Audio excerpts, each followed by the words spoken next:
6 square into 10⁻4 into 15⁻3 ഹരിക്കണം 2⁻6 into 3⁻5 into 5⁻6. ഈ 6നെ നമുക്ക് 2 ഇൻറ്റു 3 എഴുതാം. 6നെ 2 ഇൻറ്റു 3, അപ്പോൾ അതിന് രണ്ടിനും ഈ 2 ബാധകമാണ്. അപ്പോൾ നമുക്ക് എന്ത് എഴുതണം? 2 square into 3 square എന്നെഴുതി.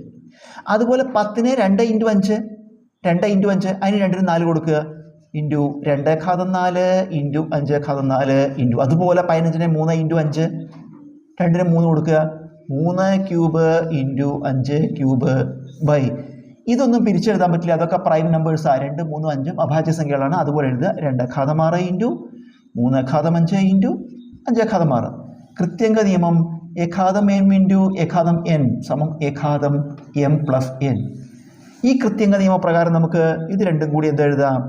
ഏഘാതം M into ഏഘാതം N, ഏഘാതം ഇത് കൂട്ടി എഴുതി. അതുപോലെ ഇവിടെ 2 ഘാതം 2 4 6 ഇൻറ്റു അതുപോലെ 3ൻ്റെ 2 കൂടി എഴുതുക, അതാ 3 ഘാതം 2 3 5, 3 ഘാതം 5 ഇൻറ്റു അതുപോലെ 5ൻ്റെ 5 ഘാതം 4 3 7, 5 ഘാതം 7 ബൈ ഛേദം അതുപടി എഴുതി 2⁻6 ഇൻറ്റു 3⁻5 ഇൻറ്റു 5⁻6.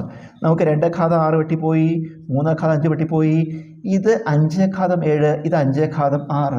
ഏഘാതം എം ബൈ ഏഘാതം എൻ, ഏഘാതം എം മൈനസ് എൻ. അപ്പോൾ അതുപോലെ ഇവിടെ എന്തെഴുതാം? 5⁻7 കുറയ്ക്കണം 6 എത്ര വരും? 1. 5⁻1 എത്ര? ഉത്തരം 5.